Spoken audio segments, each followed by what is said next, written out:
Hi all, welcome to Crick Arena. IPLുമായി ബന്ധപ്പെട്ടുകൊണ്ടുള്ള ചില അപ്ഡേറ്റുകൾ കുറച്ചു മുൻപ് ക്രിക്ക് ബസ് നൽകിയിട്ടുണ്ട്. അതായത് ഡിസംബർ മാസത്തിൻ്റെ മധ്യത്തിലായിരിക്കും മിക്കവാറും ഓപ്ഷൻ നടക്കുക. നവംബർ 15-ാം തീയതിക്ക് മുന്നേ ടീമുകൾ ഒരു ഫൈനൽ ലിസ്റ്റ് നൽകേണ്ടതുണ്ട്, അഥവാ റിട്ടൻഷൻ ചെയ്യുന്ന താരങ്ങളുടെ ലിസ്റ്റ് നൽകേണ്ടതുണ്ട് എന്ന ഒരു അപ്ഡേറ്റ് കൂടി ഇപ്പോൾ ഇവർ നൽകിയിട്ടുണ്ട്. ഏതായാലും ഈയൊരു വരുന്ന ഓപ്ഷനിൽ ഉണ്ടാവാൻ സാധ്യതയുള്ള പ്രധാനപ്പെട്ട താരങ്ങളുടെ ലിസ്റ്റ് കൂടി ക്രിക്ക് ബസ് ഇപ്പോൾ പുറത്തുവിട്ടിട്ടുണ്ട്. അതായത് ചില ഫ്രാഞ്ചൈസികൾ റിലീസ് ചെയ്യാൻ സാധ്യതയുള്ള താരങ്ങളുടെ ഒരു ലിസ്റ്റാണ്. ചെന്നൈ സൂപ്പർ കിങ്സിൻ്റെ ലിസ്റ്റ് നമ്മൾ നേരത്തെ പറഞ്ഞിട്ടുണ്ട്. ഏതായാലും ഡൽഹി ക്യാപിറ്റൽസ് 2 സുപ്രധാന താരങ്ങളെ കൈവിടാനാണ് സാധ്യത. നടരാജൻ അതുപോലെ തന്നെ മിച്ചൽ സ്റ്റാർക്ക്, ഈ 2 താരങ്ങളും വരുന്ന ഓപ്ഷനിൽ ഉണ്ടായേക്കും എന്നാണ് ക്രിക്ക് ബസ് പറയുന്നത്. CSKയുടെ കാര്യത്തിലേക്ക് വരുമ്പോൾ അവരുടെ വിദേശ താരങ്ങളായ സാം കറൻ അതുപോലെ തന്നെ ഡിവോൺ കോൺവേ എന്നിവരും ഓപ്ഷനിൽ ഉണ്ടാവാൻ സാധ്യതയുണ്ട്.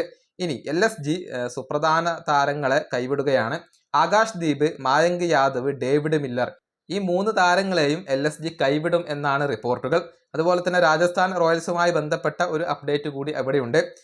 തീക്ഷണ അതുപോലെ തന്നെ ഹസരംഗ, ഈ 2 താരങ്ങളെയും രാജസ്ഥാൻ റോയൽസ് റിലീസ് ചെയ്യാൻ സാധ്യതയുണ്ട് എന്നാണ് അറിയാൻ കഴിയുന്നത്.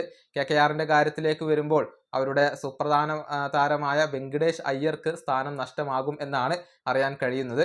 ഇതൊന്നും ഒഫീഷ്യൽ അല്ല, റൂമറുകൾ മാത്രമാണ്. പക്ഷേ ഈ താരങ്ങളൊക്കെ മിക്കവാറും ലേലത്തിൽ ഉണ്ടാവാൻ സാധ്യതയുണ്ട് എന്നാണ് ക്രിക്ക് ബസിന്റെ ഒരു വിലയിരുത്തൽ.